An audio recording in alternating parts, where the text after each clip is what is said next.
All right. Well, it should be working. All right. You can hear that one, I think. Let me try to go back to my other mic. How's that? Oh, dear. Okay. All right. So I think you guys can hear me now. Sorry about that. I don't know what happened. Let me turn this down just a tad so I'm not going off the range there. I don't know. I usually try to check everything when I go back before I set up the stream, make sure everything's done ahead of time. Had this happen a couple of times, but not lately, so sorry about that. Mike just fritzed on me for some reason. All right, so let's go back. Now we can jump in. It works, yay! Yeah. Sorry. Yeah, I'm a fool talking to myself, Jay-Way. Okay. All right. Okay. All right. So here we are. Technical issues aside, let's take a look at the market. As you can see, Bitcoin is well over 10,000 by a couple hundred. 323 to be exact at the moment. I guess it's been trying to... Uh-oh, here we go. Yeah, I guess I am a fool, aren't I? All right, let's get this straightened out too. All right. It's not my night, huh? I can't be perfect every time.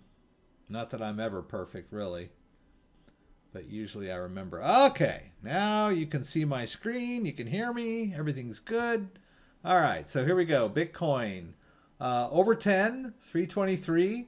Like I mentioned, it was trying to sort of break that 10.5 over the last week or so. So let's take a look at the 7-day. I think it got up, where did we hit there? 10.423. Within the last 48 hours.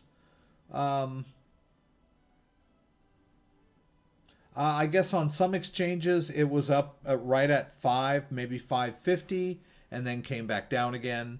This is just I guess CoinMarketCap does an average, but that was the high. But not too shabby. I mean, it hasn't dipped. Well, it did dip below 10 on the 11th, and then back up again. And since the 11th, for the past 3 or 4 days, it's held over 10. So that's pretty good. All right. And the altcoins have just been crazy. Let's take a look at Ethereum number 2. I believe last week, gosh, I can't remember where it was last week. Let's look at our 7-day. Yeah, 216, and we thought that was good, right? And here we go. 264, 271. And we're up here around 285. So let's look at the 1 month chart of Ethereum. That ought to be interesting. All right, 166 a month ago. All right, and now we're at 285. So quite a big run up for Ethereum. Let's look at the 3 month chart for Ethereum.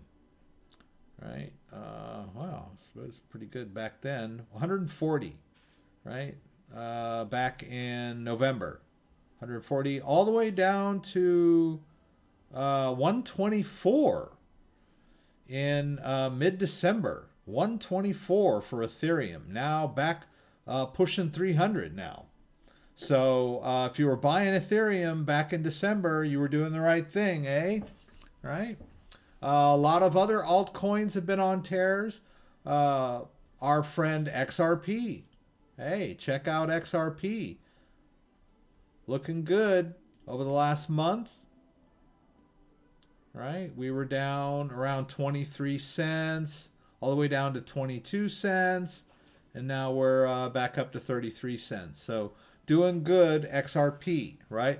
A lot of people were talking about XRP was, it's time to write them off, right? They're gone. Let's write their epitaph and send them some flowers, but not so far. Let's see who else is doing good, right? Litecoin up to 82, probably doubled over the last few months. Binance coin up from like $13-14. Cardano over 7 cents now, was down around 4 cents a few months ago. Stellar was down around 3 or 4 cents.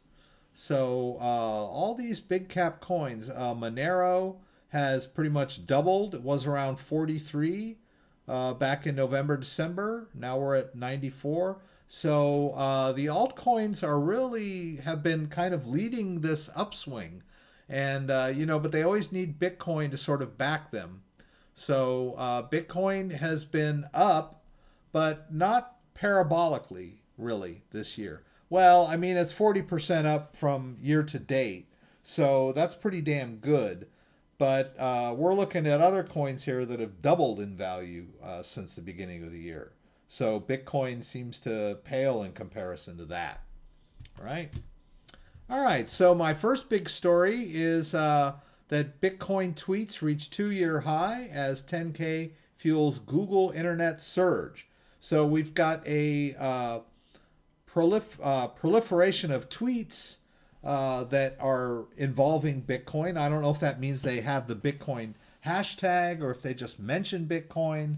There's a lot of hashtags related to Bitcoin and cryptocurrency. But I guess we got 75,000 Bitcoin tweets per day.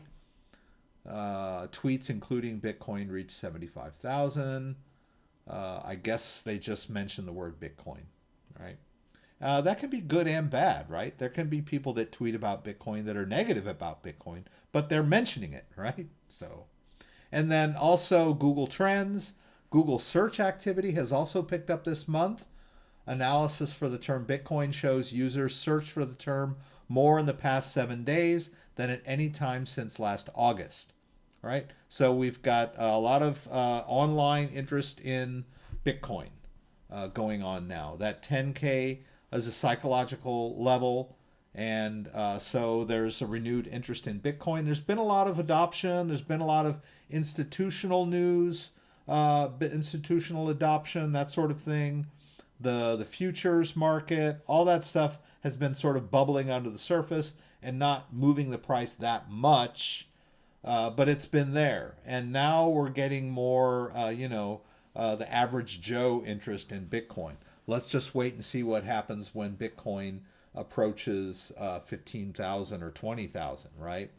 Like I said, the day that Bitcoin breaks 20,000 again, and pierces that all-time high one more time, that's when things are just going to go loopy. All right, so that's good news, right?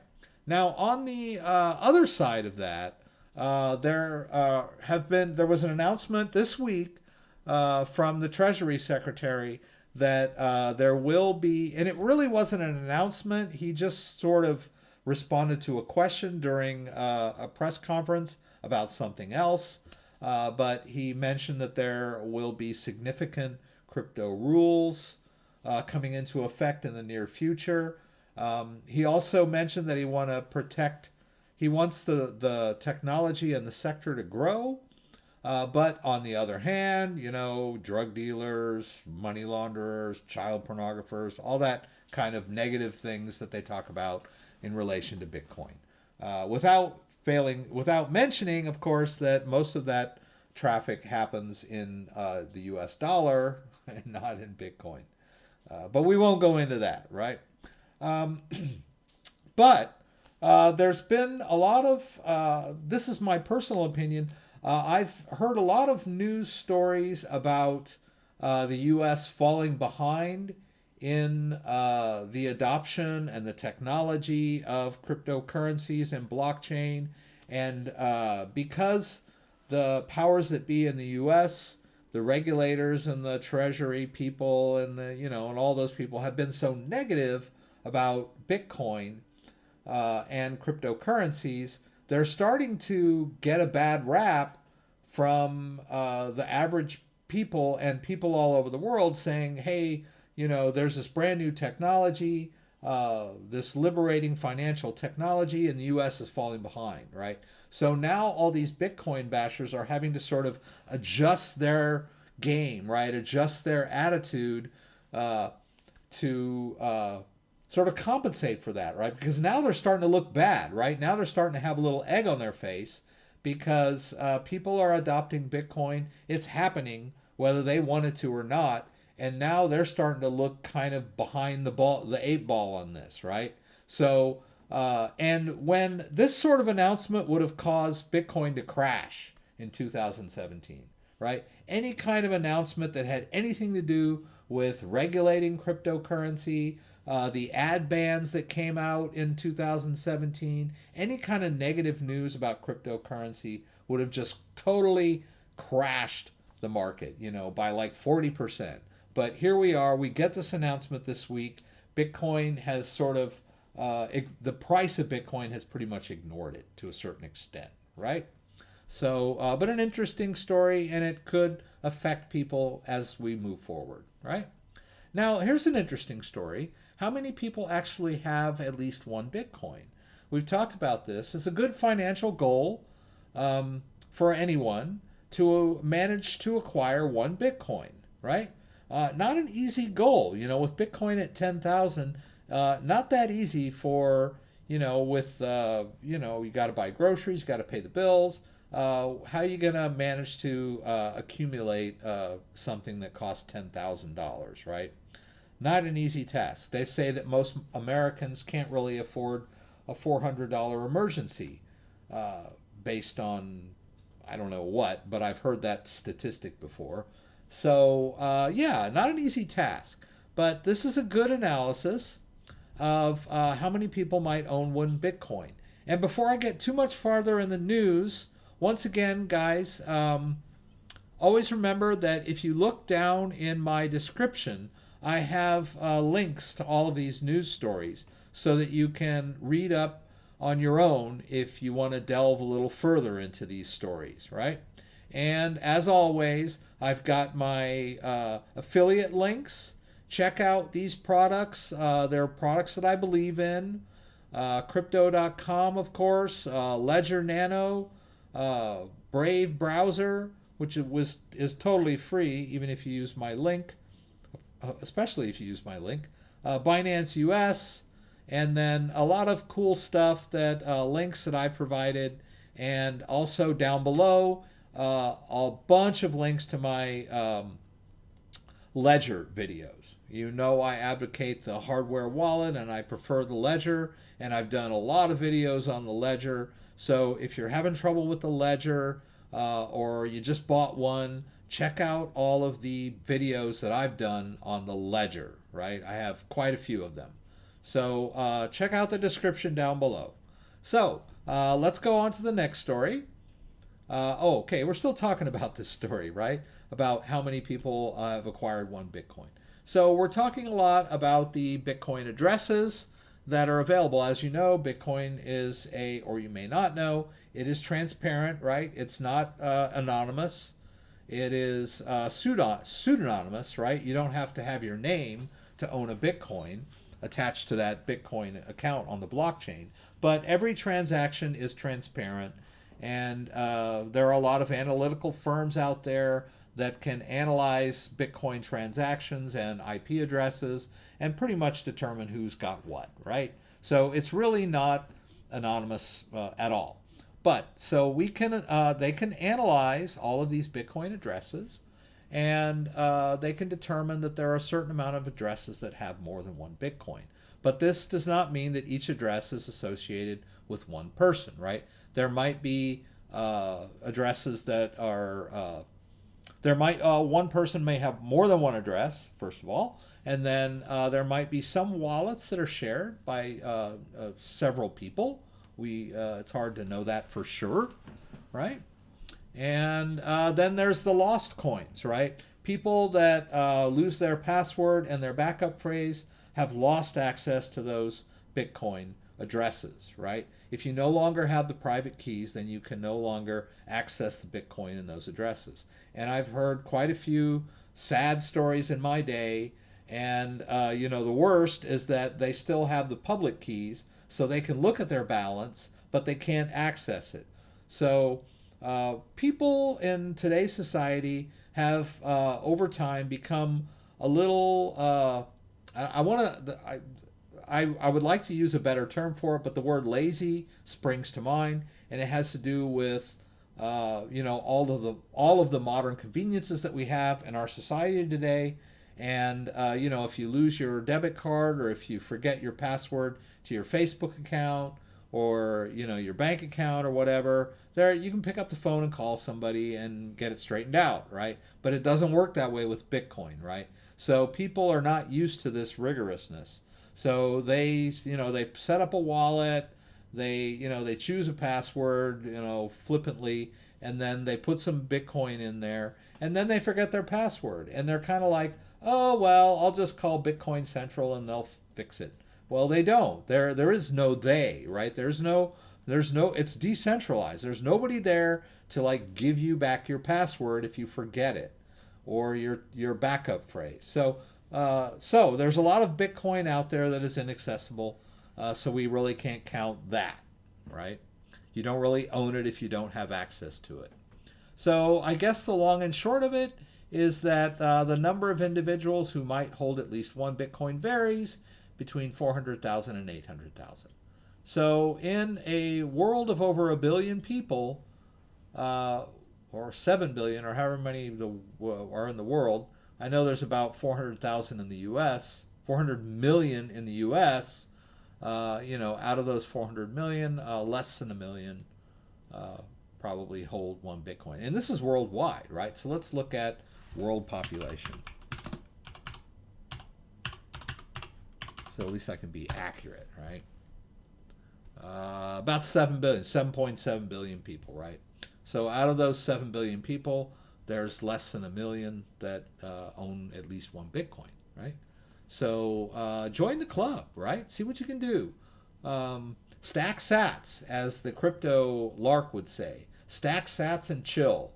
So, just like your savings account, maybe you can set up a periodic buy at Coinbase, right? That gets auto debited from your checking account every month, right? So set it up close to your payday, so you'll know that there'll be some money in the account, and just discipline yourself to put aside some money on a regular basis to purchase a little Bitcoin. That's kind of what I did. I just kept throwing $100 at it whenever I had an extra $100, and just kept accumulating it, right? So interesting story. All right, and then another story here that I thought was interesting is a Bitcoin mixer owner is charged by the U.S. for laundering drug money, right? So it makes it sound really bad. It makes it sound like he's working for drug cartels.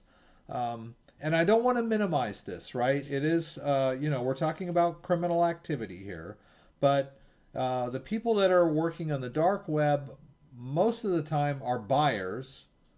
But there are some, of the percentage of people, I don't know what the percentages would be for sure, but I would say, there's probably 20% dealers and 80% buyers, right? So most of the people that he was mixing Bitcoins for were probably buyers, but I could be wrong about that, right? But federal agents have apprehended this man in Ohio for laundering millions of dollars in Bitcoin. From 2014 to 2017, Harmon, his name is Larry Harmon, he helped darknet patrons obscure their identities by laundering Bitcoin used in online drug deals. The illicit Tumblr firm partnered with darknet market Alphabay in 2016 and 2017. When the FBI seized Alphabay's servers shortly after Harmon shut down Helix. And I guess it took him this long to figure out who he was and arrest the guy. Now we know buying drugs is illegal, right? And I guess we know laundering money for drug cartels is illegal, but is mixing Bitcoin strictly illegal, right? Because we don't know what if I just have some Bitcoins and I'd like to mix them, that doesn't mean that I actually use that Bitcoin to buy drugs, right? So the act of mixing Bitcoins turns out apparently is a crime. So I'm not sure where they.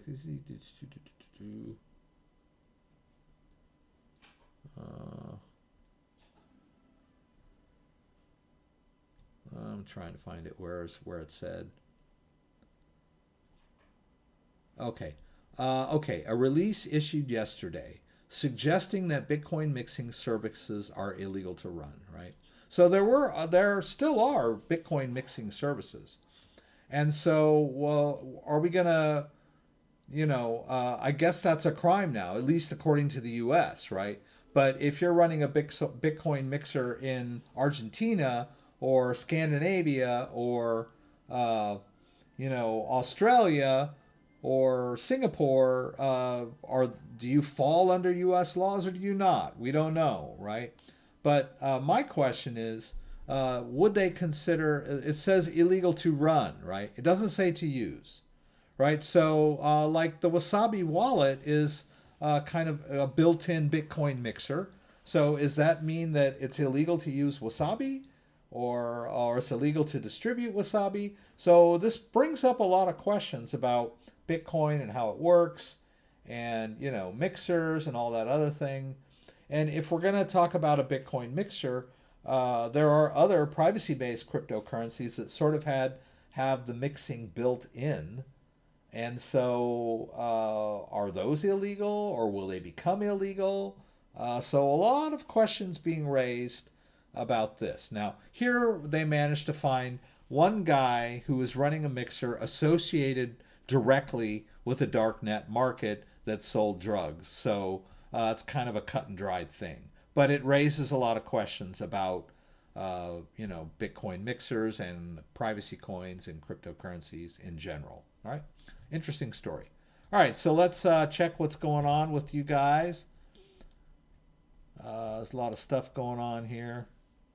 Hey, David, glad I'm here too. Thank you. Scott, hello. Good to have you here. Let's see. Mr. David, aloha. Oh, you guys are talking to each other. Okay, EKS saying a stock trader that uses charts and stars says Bitcoin is set to break to all new highs. That's good news.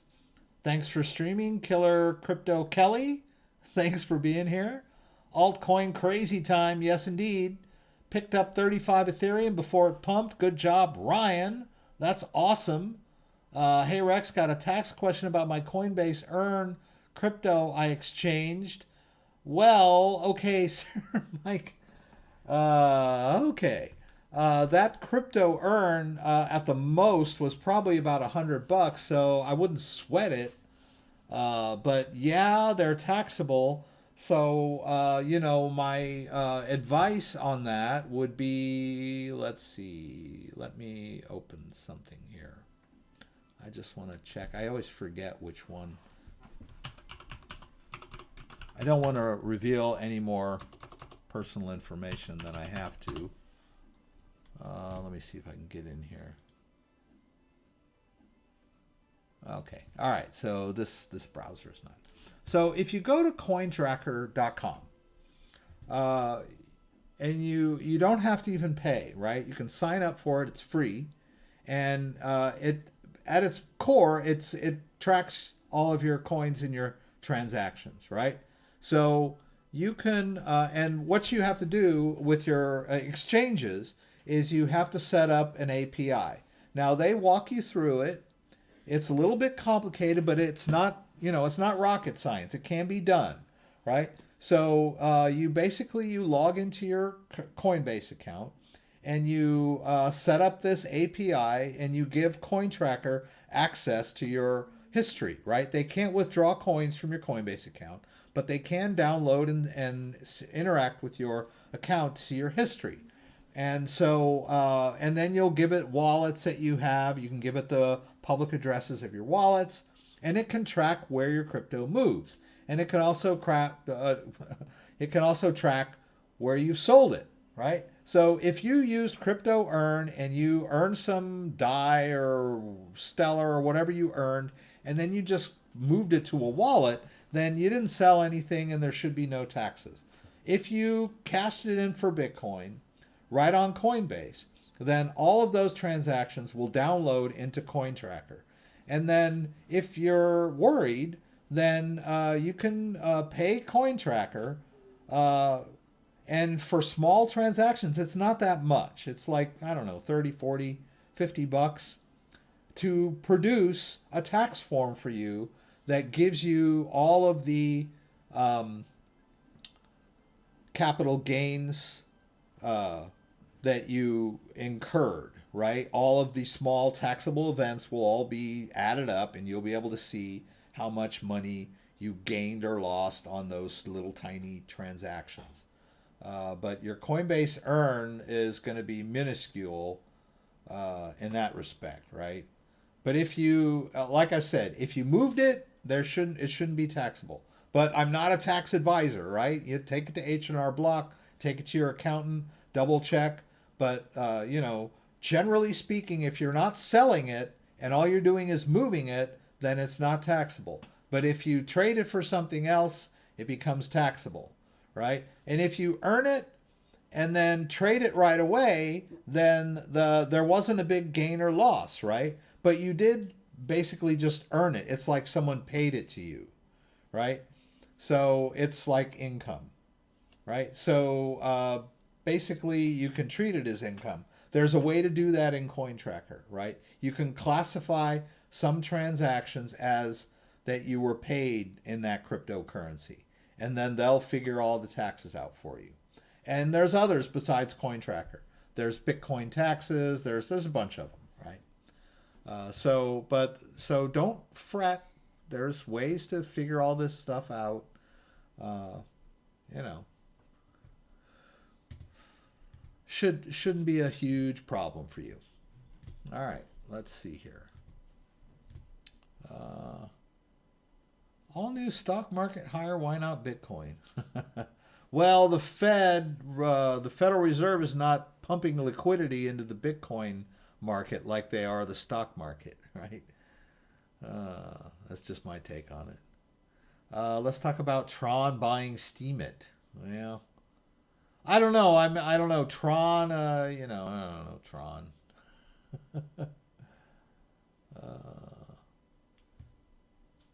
Samsung partnerships. They didn't have a deal with crypto taxes.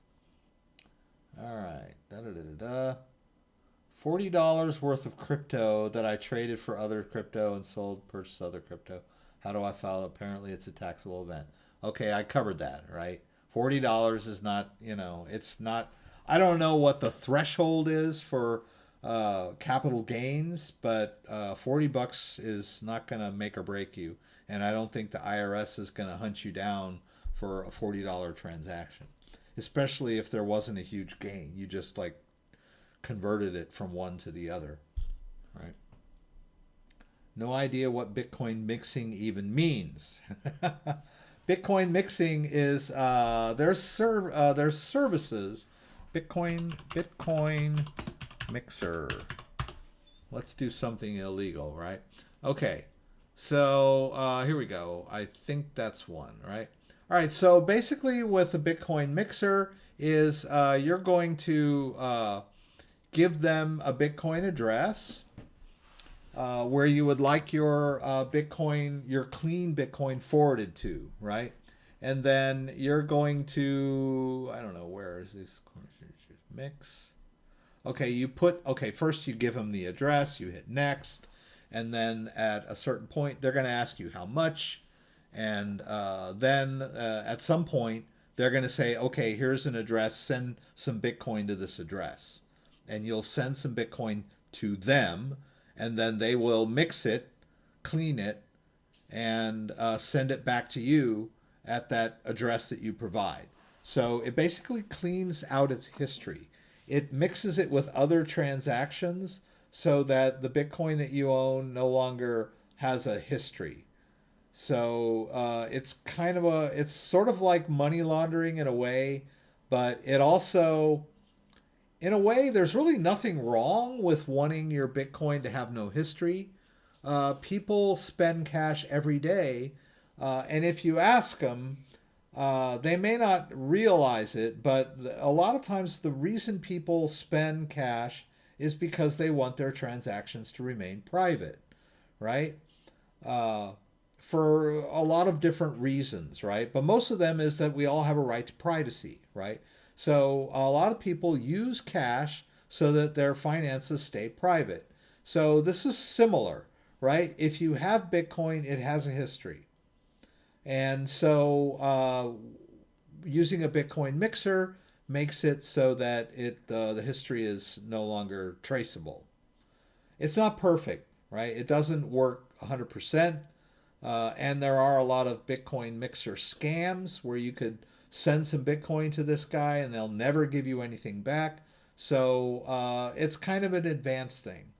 But people on the dark net use it. Or used it in the past. I don't know how much they use it now, but like that article mentioned, you know, it wasn't foolproof, right? The FBI managed to figure out who was what and where was when, right? So it's not foolproof. All right. So yeah, I don't know. CFI Randy's here. Greetings from Disney World. Hey, CFI Randy, I want to get together with you soon. I didn't know you were in Disney World, so kind of far to go for a piece of pie. But I'll just wait till you're back in, where we are, right? Won't reveal too much information. Coldest day of the year in Grand Rapids. Yes, it was cold. When I moved to Grand Rapids, I was expecting, single-digit winter weather. And this is like the first day when it was in the teens. We've had snow, but it's mostly been, right around 30. Mid 30s, low 30s, 20s. But, today it was like 10. It was 10. 15 degrees, whatever. It's cold today. The coldest day of the year so far. So, but we got bundled up. We're ready to go. All right. Had to wear my heavy coat today. That's what you hear. Yeah. Oh, and we're so jealous you're in Disney World, right? Eating fresh oranges in that Florida sunshine. That's what the question is a Bitcoin mixer illegal? Apparently, according to that article, it's illegal to run one. But we don't know if it's illegal to use one, right? A lot of questions out there, right? We're on the cutting edge here. My Nano X rebooted on its own. My assets don't show up. Watched all your videos, have passphrase and password, but my account is not showing up in Ledger Live. Any ideas? Ledger Live has not gotten back. Have you restored it? Okay, I get this a lot, right? People, something fritzes on their Ledger. Right? It reboots and then it's blank for whatever reason.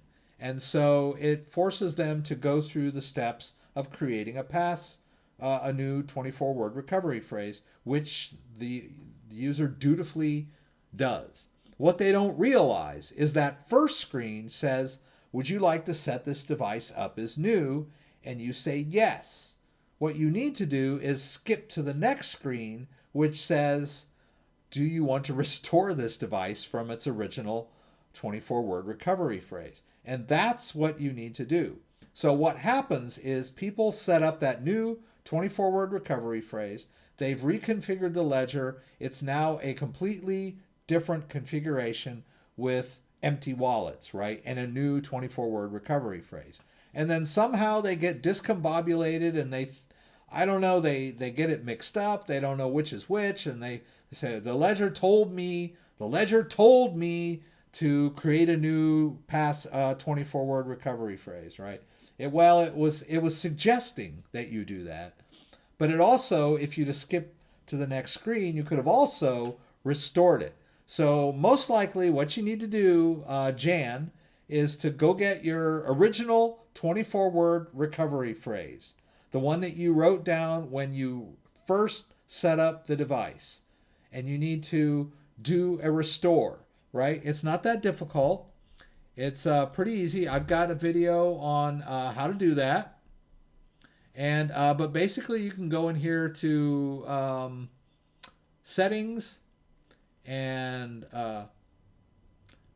but you know, if you've got your accounts all set up, right? So I'm assuming like you've got all your accounts set up, and for whatever reason it's not working, or somehow your Ledger Live is blank.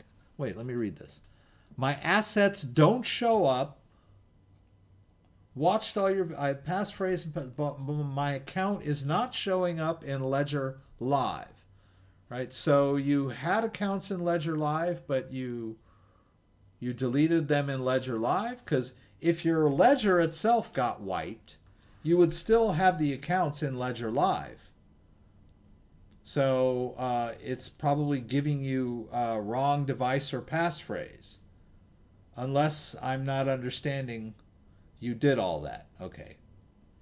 So you restored your device, and now you still don't have any cryptocurrency on there. Okay.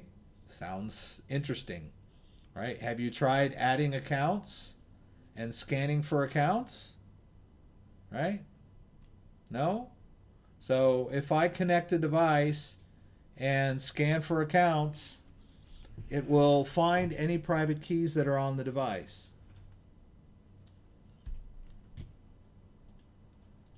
Oops. Oops.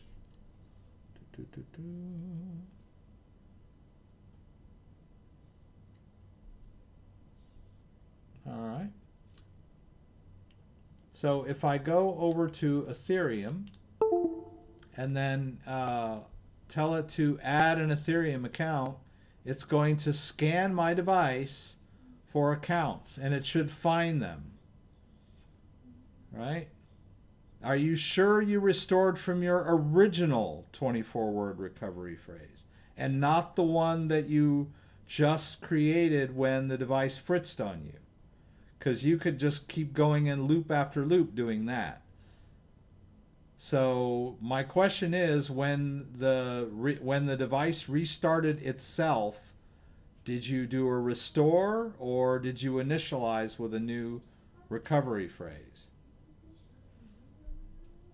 All right, so let's let it scan here. So if this were a blank configuration that had just been created, it would only see an empty account, right? It would say, okay, you want to add an empty account? Go right ahead. But in this case, right, this is my original configuration. It finds some Ethereum accounts that I have kind of over on the side, right? So I don't want that one. That one's kind of empty. But let's check them both out, right? I kind of wanted to talk about this a little tonight anyway. We'll do Ethereum 1 and 2. Right? And then once they get added, then they're there, right? And the balances are accessible again. So if you restored and you're still not seeing your accounts, then I don't know what to tell you. But my instinct is that you didn't restore the original one. You keep restoring the new one that you created. This happens quite often. I can't tell you how many times I've had this story given to me, that the ledger restarted by itself, and then when it restarted, you initialized it inadvertently, not realizing that you should have restored it. And then after you initialized it and wrote down a new 24-word recovery phrase, you keep trying to restore that one, which is empty. And you're not seeing any wallets on here. So I know, I mean, everybody's like, oh yeah, I did it. I've worked in tech support for like 35 years. And every time I'm troubleshooting with someone and I start giving them suggestions, they always say, oh, I did that. Right? And then they don't give me, so it's like I'm in a no-win situation. And so I kind of go, okay, fine, then you've done everything you can, and that's it. right? So maybe take a little advice and, think a little bit and look for that original recovery phrase and do a restore on the original recovery phrase. If you had some cryptocurrency in your account at a certain time and you initialized that device and wrote down your recovery phrase when you first set it up, you should be able to get all that back with a restore. Right? And if it doesn't work, maybe try a different device. Get a new ledger and do the restore on the new ledger and see if that helps. I mean, if you got 50 grand worth of cryptocurrency, it would behoove you to just order another ledger for 79 bucks and give it a try, right? If it's only 200 bucks, then, it's gone, I guess. I don't know. I don't mean to be flippant, but I mean, everyone tells me, yeah. I've already done that. Okay. Ledger Live is blank. Okay. Then add accounts, right? Ledger Live is blank. Then open Ledger Live and say add account and start adding your accounts. Bitcoin, continue. Let it scan for Bitcoin. Ethereum, continue. Let it scan for Ethereum accounts. Just scan for the accounts, connect your device, follow the directions, and it will repopulate all of your cryptocurrencies.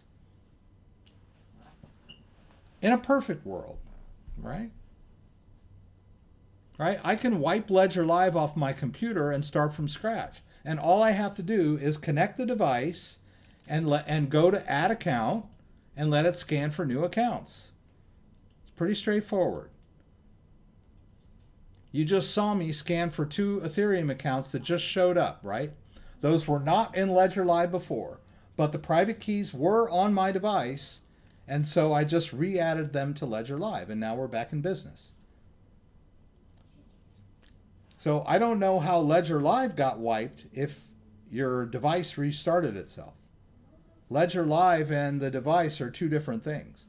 So I don't know how you managed to wipe your Ledger Live clean. That's a computer thing, right? Your computer restarted and wiped Ledger Live, or you uninstalled it or something like that.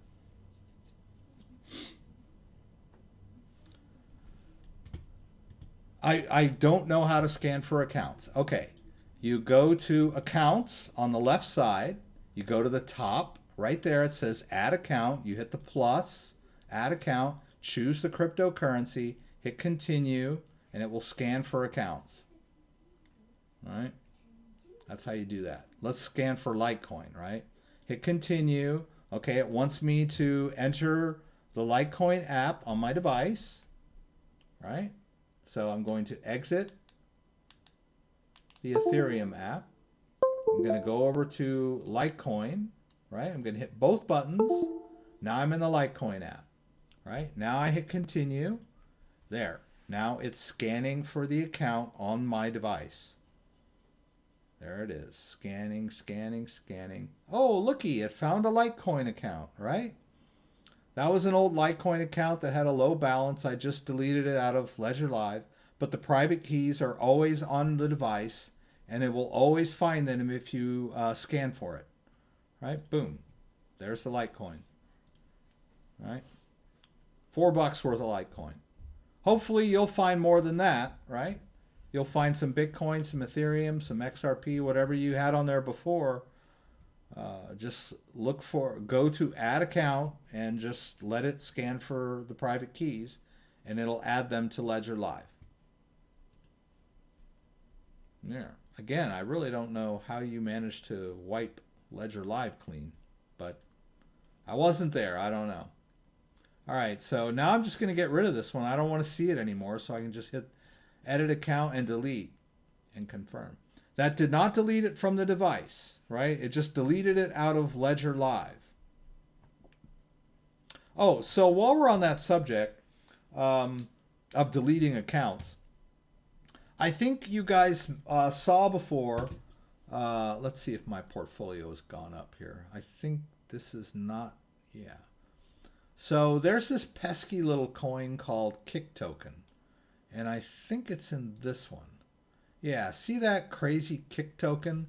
I have 888,888 Kick Tokens. that at this point they're saying that they're worth $158, right? I could not, you cannot move them, so you can't sell them.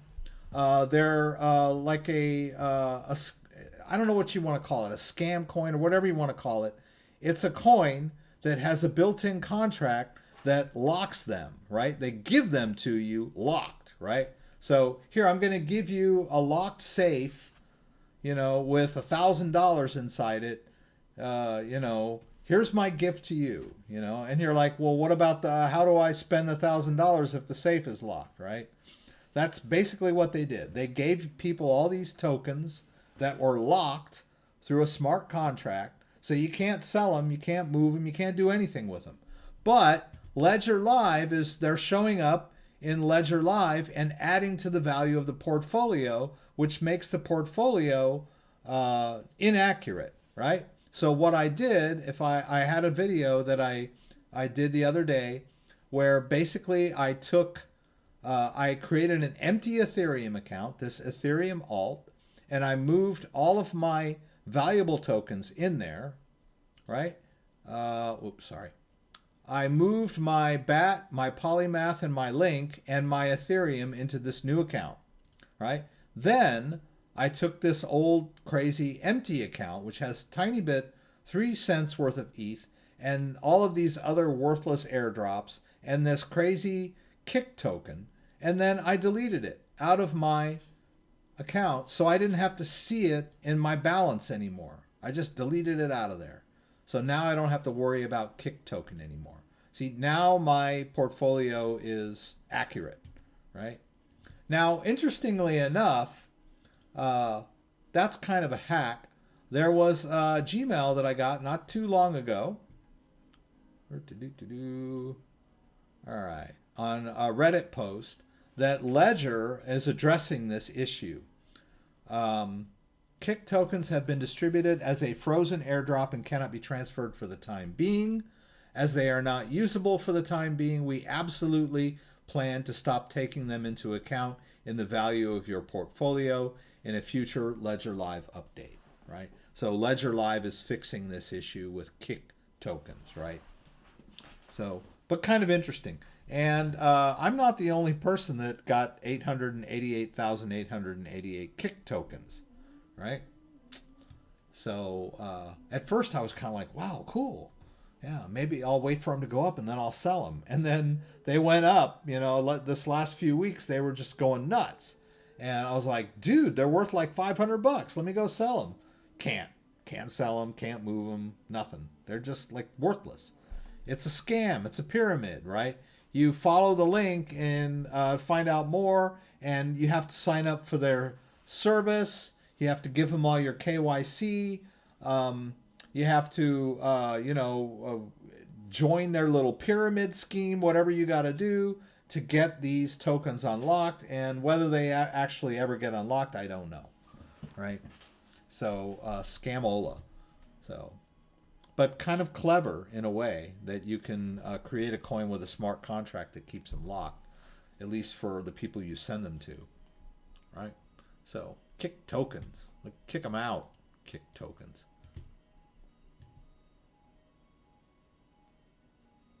Okay, use the original. Whoops.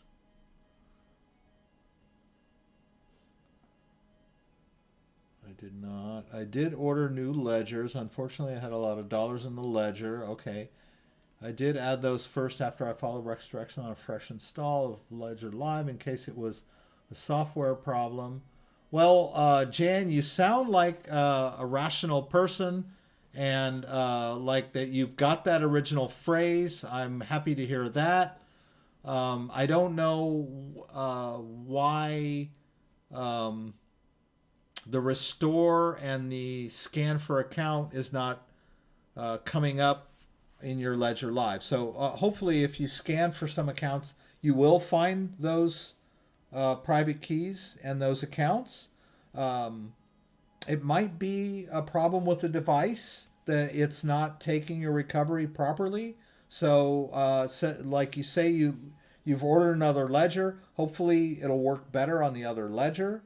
but you know, if you got the recovery phrase, you're good to go, right? So normally that's a slam dunk. If you're still having problems after having done that, and you're not being able to add new accounts or not finding them when you you know, when it scans the device like I was doing, then hopefully the new ledger will fix that issue, because it sounds like you are proficient and that you can handle, you know, this recovery and this new add account, and we'll see what happens, right? And also, you know, you can also try it on a new computer too. You can install Ledger Live anywhere, your wife's computer, your friend's computer, and connect your ledger and search. You're not going to be giving them any of your cryptocurrency, but it's just like, hey, can I borrow your computer and see if these accounts show up when I connect to your computer? Because I don't know, something's maybe wrong with my computer. I don't know. So see how that goes. I wish you the best, really. I hope that you're able to recover access to your cryptocurrency. And but you know, my thing is, if you've got that recovery phrase and you're dead certain it's the original, then there's nothing to worry about, right? You'll fix it eventually. I have a small amount of Bitcoin on Coinbase and would like to take it out and put it in a wallet that I can keep at home. What is the best way to do this? Do you have any videos regarding this? Yeah, Charles, I do. It's kind of outdated, but my most popular video, not anymore. Let's see. Oh, wait, let's go here. One of my most popular videos. Now it's like number 5, right? Number 5. How to how to buy Bitcoin on Coinbase and safely store it in a Ledger Nano S. Right? That's a pretty old video. I think I did it back in 2018, 2017 maybe. But the principle still holds, right? So why don't we do that while we're talking about, we basically want to withdraw from an exchange to our own wallet. And I'm using Ledger Live, and Ledger Live is just an interface to this guy, which is a hardware device. Now, you don't have to run out and buy a Ledger Nano to hold Bitcoin in your own wallet, right? There are free Bitcoin wallets out there. So Electrum, the Electrum Bitcoin wallet is a a perfectly free Bitcoin wallet that you can install on your computer, and then it's gonna, when you set up the wallet, you'll be given a 12-word mnemonic. I think it uses 12 words, maybe 24. And you'll write that down, you'll have it backed up, and then you can deposit Bitcoin into that wallet from Coinbase, right?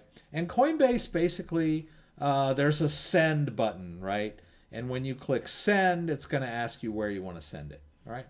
So let's see, I think maybe, let's go to Coinbase, because I know I got a little bit of balance in Coinbase. There we go. Let me get signed in here. All right, let's do our 2-step. Go down to the bottom here. Coinbase. 202-987. All right, so, okay, so I've got some money in here. And let's go to portfolio here. Okay, so I got $10 worth of Bitcoin. Let's see if I can get rid of this.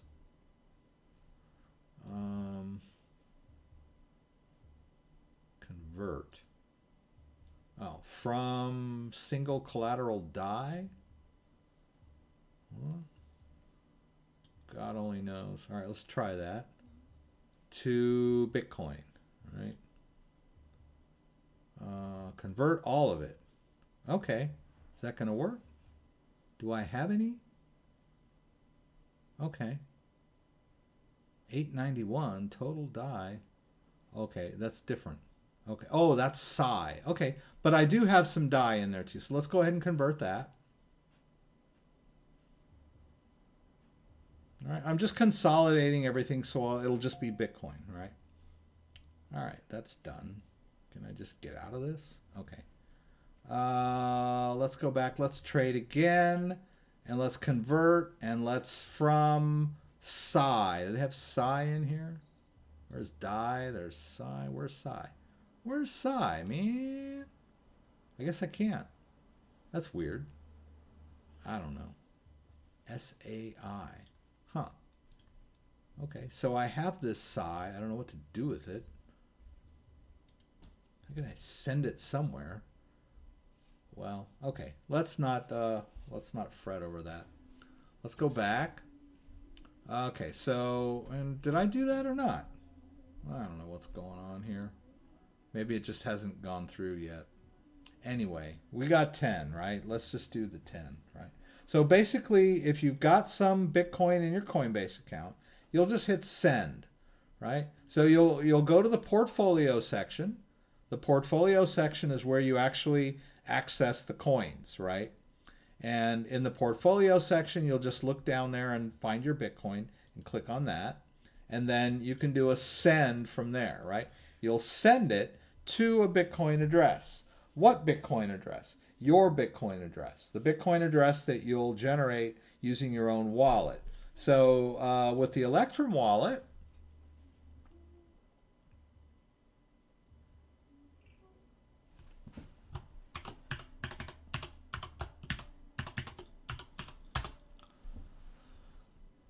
you would do a receive, right? You're receiving it from your exchange. So on the receiving end, you're going to get an address, and you can copy that into your clipboard, and you'll paste it in here, and that'll be the send. We're going to send to your wallet. Oh, what in God's name? Oh, it doesn't like Electrum. My Malwarebytes doesn't. All right. But that would be if we were sending it to the Electrum wallet. But I'm going to send it to my Ledger wallet. So let's go over here to accounts and let's find an empty Bitcoin account. Let's just use, yeah, we'll just use this one. All right, we're gonna receive and we'll continue. And it wants me to verify on my device, so I'm gonna need to enter the Bitcoin app. Right. Need to quit the Litecoin app. We'll go back over to Bitcoin. Right, now that I'm in Bitcoin, you'll see that that thing will be happy. And then I'll hit continue. And there, the address will show up on my device. I can eyeball it to make sure it's the same one on my screen. And then after that, I hit the one button to move over to approve. And then there. All right, so now I've got a Bitcoin address that I'm going to give to Coinbase, right? So I can copy that into my clipboard. Let's roll back over here and paste it in, right? And how much do I want to send? I'll send it all, right? All $9.61 worth of it. I'll hit continue here. And I'll need to put in my two-factor authentication.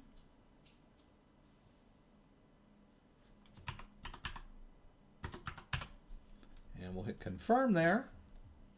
And we've just made a withdrawal from Coinbase to our own wallet. So that's, I know I went through that kind of fast, but that's the idea, right? You want to withdraw from an exchange to your own wallet. So you're going to need your own wallet. I recommend a hardware wallet, be it a Ledger or a TREASURY. Those are the top two brands, but there are others out there. But I prefer Ledger. That's why usually you can see that I use Ledger on a regular basis, and I know about it. That's why I tend to favor Ledger, right? But and if you don't really want to spend the money on a hardware wallet, you can go and download the Electrum wallet and use that, right? But there aren't, there are a lot of Bitcoin wallets out there. There's phone-based wallets too. You can use Bitcoin wallets. There are free Bitcoin wallets you can download and run from your phone if you want to do that. That's fine too. Just make sure that when you get a real Bitcoin wallet that it has a backup phrase, right? If it doesn't have a backup phrase, then it's probably like a hot wallet of some kind where they're holding the Bitcoin for you. You want to get a good wallet that always if it gives you a backup phrase, then you know that it's non-custodial, right? That it's you control the private key. That way, if you lose your phone or your computer crashes, you've got your backup. Or your ledger reboots itself and flakes out on you, right? That's why you've got those backup phrases. Now let's go over to Binance US.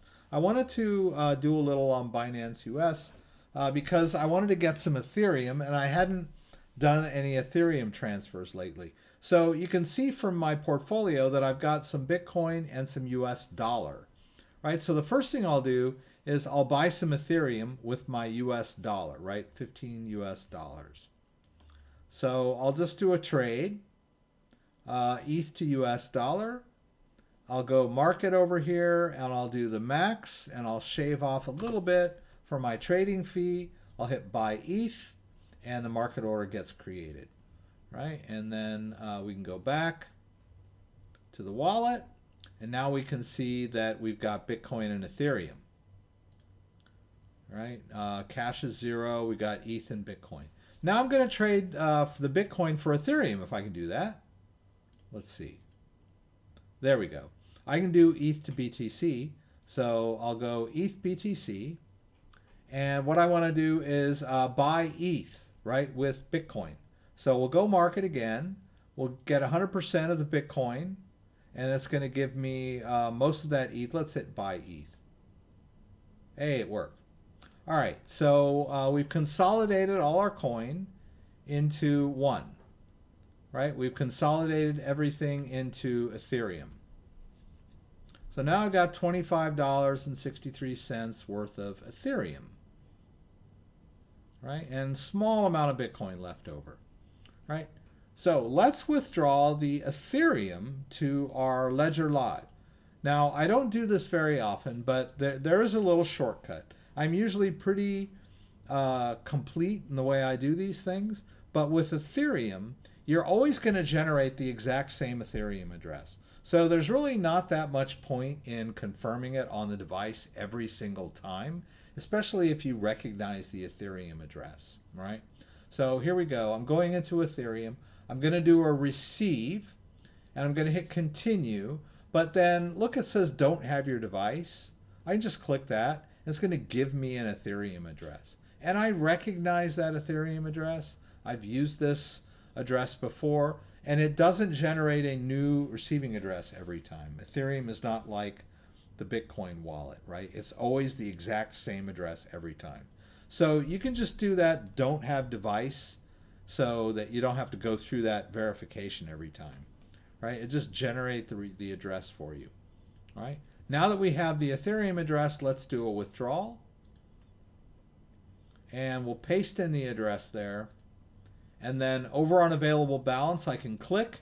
That'll autofill the maximum amount I can withdraw minus my fee. I'll hit submit. All right, and then I'll enter my Google Authenticator code, which is 108173 for the moment. And then I should get an alert telling me they're going to send me an email, which they did. That's good.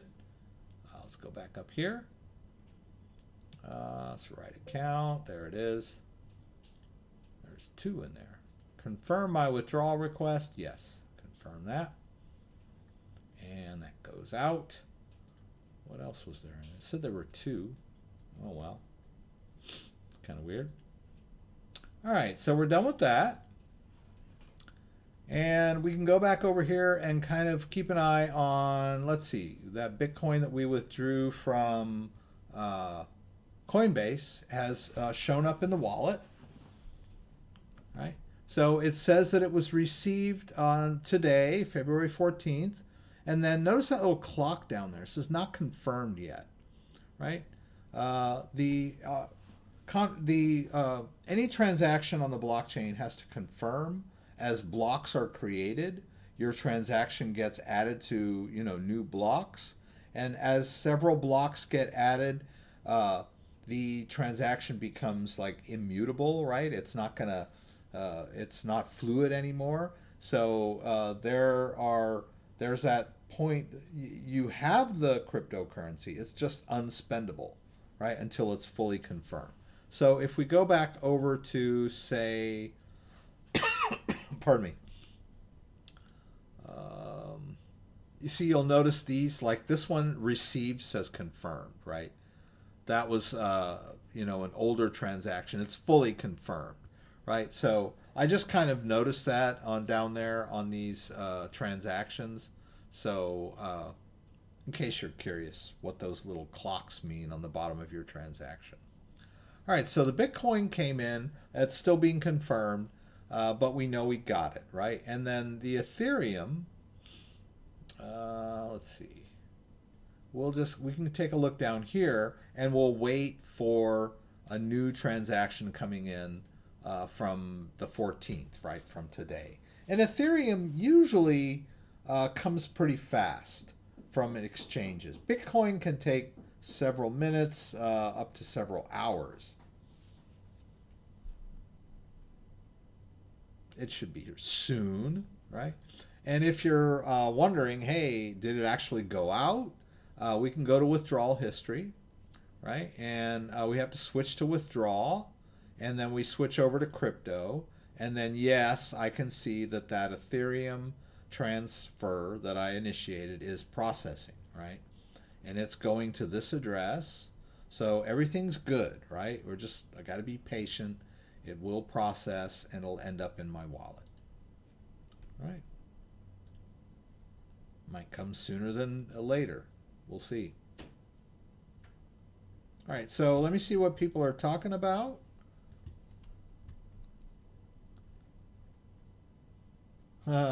Scott's making banana bread. Yeah.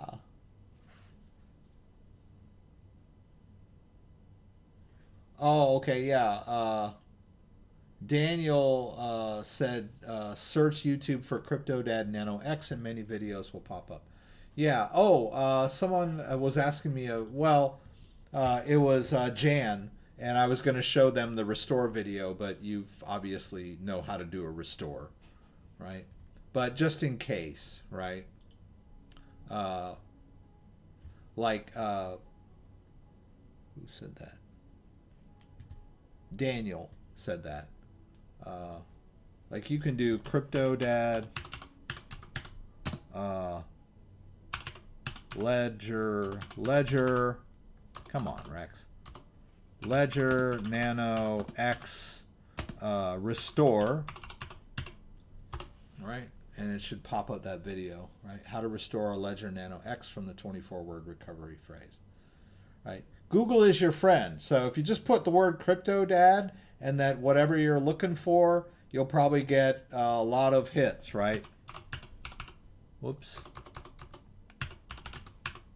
Right? If you're looking for videos on Stellar or whatever, right? But I was gonna Hey guys, crypto. post a link to this guy for you. Yeah, here.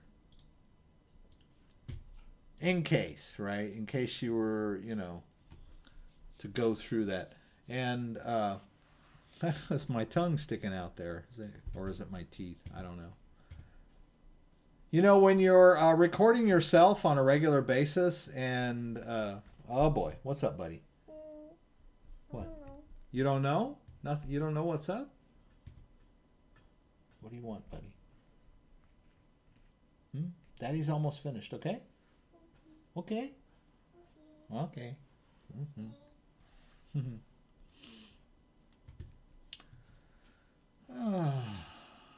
Do you know where to find the historical price data for Tron Wallet TRC token TWC? I have to say, Tron is ambitious and everything, but it's like almost an impenetrable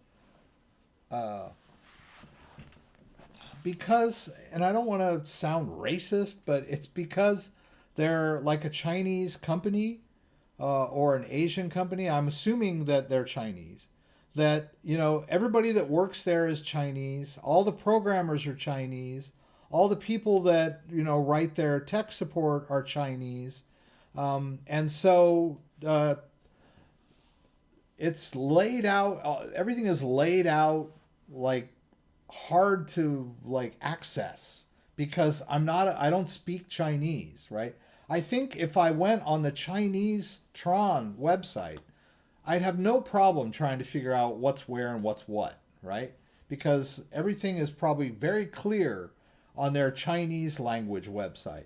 But on the English language website, it's like just like so thick. All right, but so the question is, okay, can I find historical data on the Tron wallet TWX?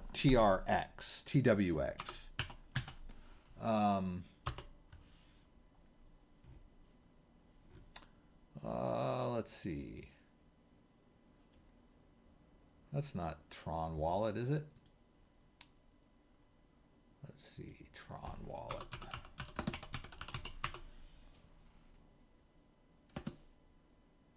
Oh, eesh. All right. See what I mean? All right. So let's see. I know it's got to be here somewhere. Okay, let's try CoinGecko. Yeah, and these Tron-based coins are not always listed on the major exchanges, so that can also be a problem. But let's see if it's on CoinGecko at all. I'm not sure. See, even Echo doesn't know.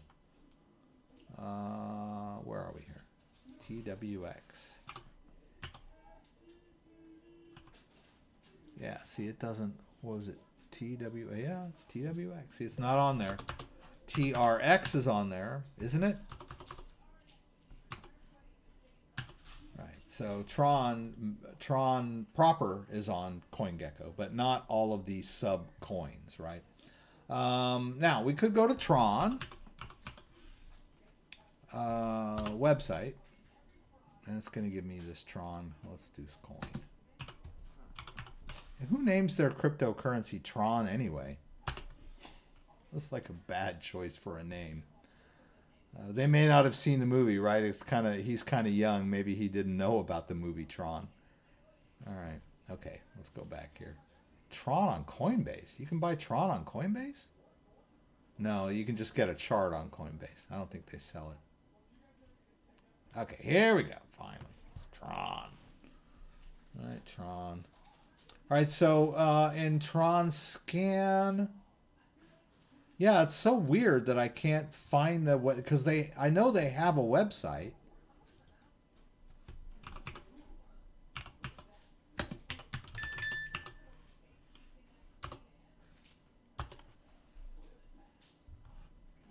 There. No. Oh, yeah, they have a wallet. Wow. They have a website. I know they do. I used to get on it, but it's changed, right? Okay. All right. Let me respond to this.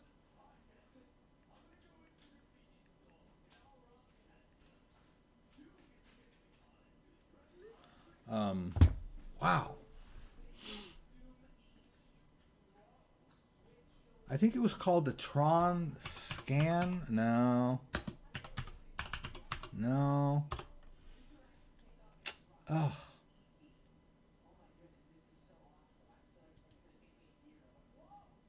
No, that's not it. Wow. Yeah. I don't know. They used to. Maybe it's here.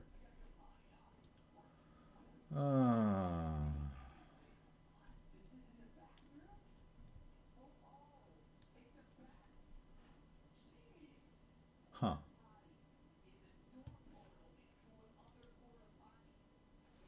Let's see. Wait a minute. Let me look at this. All right. So let's look at this. I know I have the app, for Pete's sake. Why is it so hard to find their damn website? All right. Okay. Yeah, it's Tron Wallet, one word, right? Come on. Ah, pooies. See, now you know. Okay. So, TWX.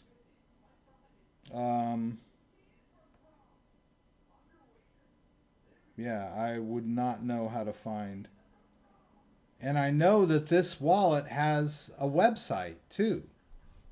Uh, maybe just Tron wallet one word instead of 2 words. Isn't that frustrating? Okay, there it is. Finally. Jeez. But historical data, I don't know, right? See? Uh-huh.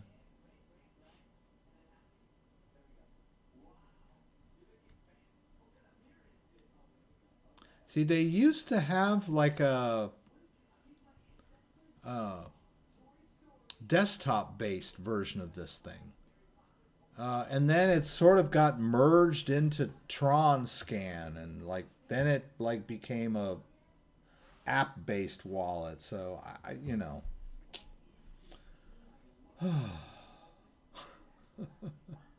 maybe you could check GitHub. Well, that's not going to give you historical price data. Roadmap. Who knows? Yeah. Couldn't tell you, man.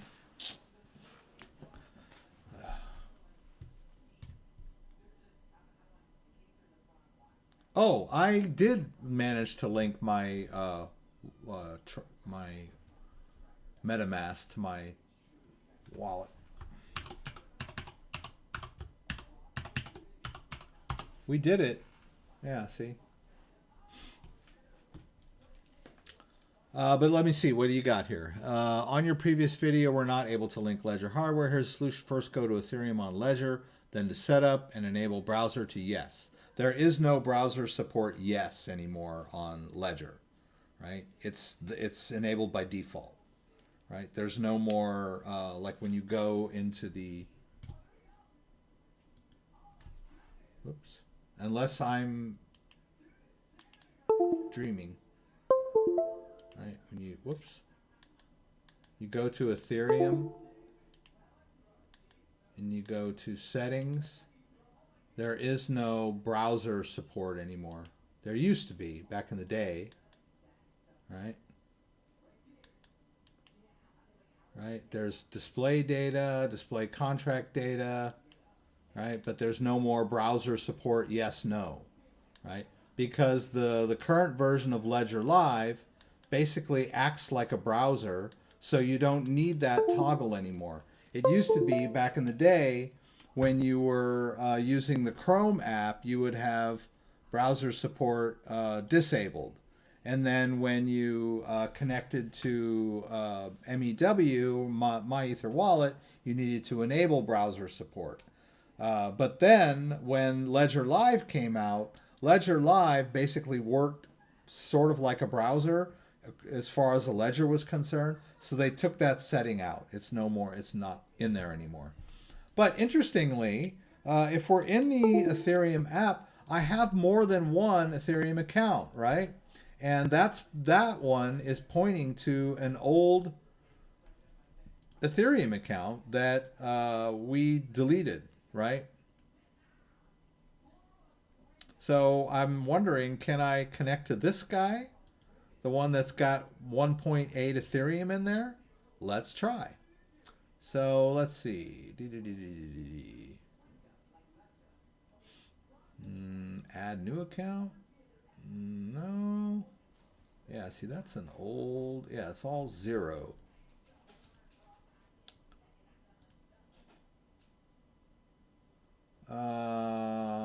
Okay. Let's try... Let's just connect again, see what happens. All right, let's do Ledger. Yeah, we were up. There it is. Okay, it's part of it. Ah, see, there got the others, right? All right, let's hit that one. That's the one that's got the main balance in it. Let's unlock. And there we go, right? So now I can see that Ethereum and I can see the BAT. Why I need this, I don't know, because I can use my Ledger Live to do all of the same things, right? So there's really no, it's kind of overlap as far as I'm concerned. But if you like MetaMask and you want to use MetaMask on a daily basis, then this would be the way to go. Come on, buddy. Yes, Alex. What? What? I really need some chocolate milk. Okay, buddy. I'll get you some. Okay, after I'm done. It's gonna take 1 million minutes. No, it won't take 1 million minutes. It will take 8 minutes. No. Oh, you think it says? Oh, you think it takes 1 second? Okay. Sorry about that, guys. Somebody wants chocolate milk. And when a 6-year-old wants chocolate milk, he doesn't like to wait. But that's okay. He'll get his chocolate milk. All right, so there we go. Yeah. I was having some trouble when I first tried to do this last week or the week before. I don't know why. But now it seems to be working fine. All right. I don't know why it suddenly worked. I think we disconnected the ledger and connected the Trezor. And then after we did the Trezor, we reconnected the ledger and it magically worked. I don't know what I did, but it works now. So that's pretty cool. Because of a bad... Yes, one time my ledger stopped working because of a bad USB cable. Yeah, when you're troubleshooting the ledger, and I think I told this story last week, I was working with someone that it kept... her computer would not recognize the ledger, and I could tell it was the computer, right? Because there were certain things that weren't happening. Like whenever she would try to do a receive, it would just spin and spin and spin and spin and spin, and then it would say something like can't connect or can't find device or something. And I was kind of like, it's not connecting. The computer is not mounting it, whatever the computer does to a USB device. And so we played with it and rebooted the computer and did all this other stuff. And we tried a different cable. We did all that stuff and it still wouldn't connect to the ledger. And then I said, okay, fine, just disconnect that ledger and plug a USB flash drive in there. I just want to see your computer mount something. And she plugged the USB drive in there and the computer went doodaloop and the drive came up. And then I said, okay, pull out that drive and connect the ledger. And lo and behold, when she connected the ledger again, it worked, right? So I don't know. And I was telling her stuff like try different ports and that kind of thing. It's hard for me when I'm trying to troubleshoot with people and I can't see what they're doing on their end. A lot of times they're not actually doing what I'm asking them to do, right? And then somehow by luck or chance they manage to finally do what I asked them to do and it works, all the better. But sometimes it's just flaky, right? Just like I mentioned with my ledger with MetaMask, it's like it just wouldn't connect. And I tried like 3 or 4 times. And then all of a sudden I connected the Trezor, it worked. I disconnected the Trezor, reconnected the ledger, it magically worked. So go figure. Computer troubleshooting is like a black art in some respects. So just switch things up and keep trying till it finally works. Do you have some screenshots of some of the transactions with the addresses? Would that help? I do have some screenshots of some of the transactions with the addresses. Would that help? I don't know. Yeah, I think the main point is that you're not able to mount that ledger and it doesn't seem to be able to scan for accounts. And it's possible that it's not connecting to the computer. That is, so a new ledger might solve all that. Seeing your transactions in and out is not going to help me troubleshoot your ledger, really. Gotta go. Scott, have a good night. USB power 2. Yeah, and sometimes it's a USB power issue, right? So if you've got it connected to your keyboard, sometimes the keyboard doesn't have enough juice to actually power the device and make it work right. Sometimes it sort of it powers it, but it doesn't give it all its functionality or whatever. So sometimes just go to the source and plug it into the back of the computer where those big, USB ports are. You might be using a USB hub, whatever. You know, you might have too many USB devices connected. Like, simplify your life. Disconnect the scanner and all that other crap, and then just connect the ledger and see if that works, you know. There's lots of things you can do, you know, when you're troubleshooting. You want to, like, try to simplify things. Like on my computer, I have an external hard drive attached, and it works fine. But sometimes when I boot up the computer hangs during boot with that external hard drive attached.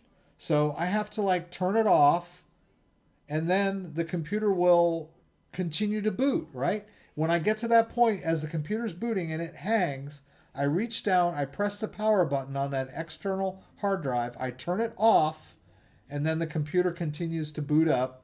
And then when I get to my desktop, I can turn it back on again, and it mounts up, just like, you know. So go figure why having a USB hard drive attached would prevent my computer from booting up. I don't know, but it just does, so I deal with it. Maybe I need to, you know, reinstall Windows from scratch, right? I usually do that on a pretty regular basis, but it's quite a pain, especially when you got a lot of software installed. But that'll fix a lot of problems. You'd be surprised how, you know, a clean install of Windows 10 will get rid of a lot of quirky stuff. But, you know, you got a lot of programs on there and a lot of docs and all that stuff. It can be, you know, it can be a life-changing event to try to reinstall your Windows 10. And if you don't know what you're doing, don't try it.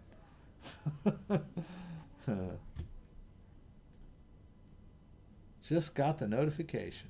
All right. Okay, Scott asked me a question and I didn't get to him. Is there a minimum of how long we need to click onto ads on Brave to receive credit?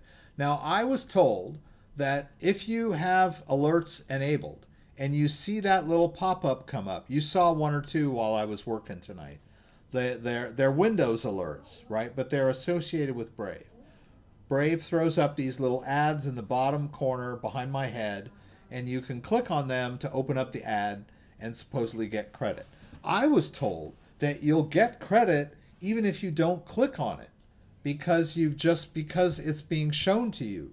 So, and if we go here, and a lot of people are asking me about Brave, so let's just go into, all right, let's go into our Brave settings. We'll go to our Brave rewards, right? Now, there are a lot of controls here in the Brave rewards settings, right? We can turn it off completely. No Brave rewards at all. All right, now we can turn it on if we want, and then we can watch ads, right? Now we can turn that part of it off. We don't have to watch ads if we don't want to, right? But if we turn ads on, then we'll be shown ads periodically, and we'll get a small amount of BAT for enabling that. And then you've got the ad settings over here, where you can change how many ads you see per hour. And so my assumption is that the higher you put this, and it's not seem to be working. Yeah, the higher you put this, the more you'll earn, right? I've got it down at 2, all right? And then you can also turn off auto contribute.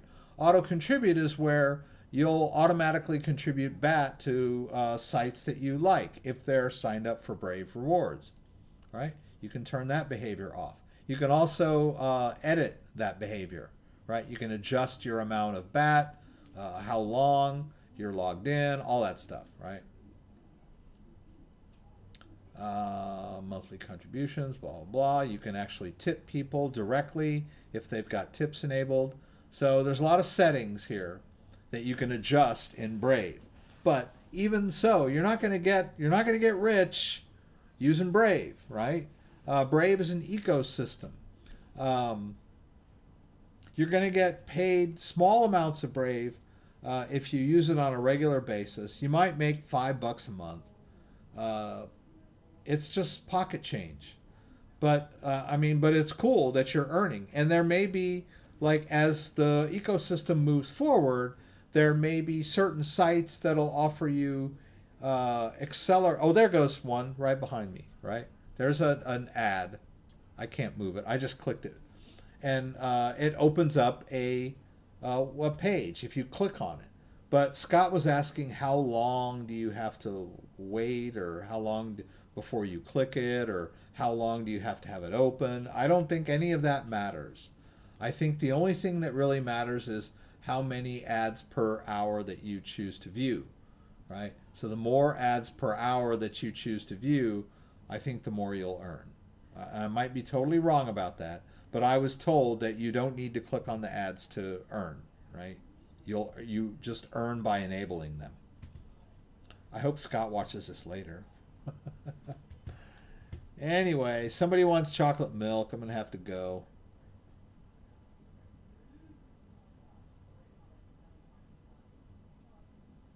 I have, according to it, 40 Brave. 40 Bat. 40 Bat. Let's see. How much is 40 Bat? All right. Let's see. 24/7. Ooh. It's sort of like a... come on, Rex. Where is this thing? All right. Here we go. Bat.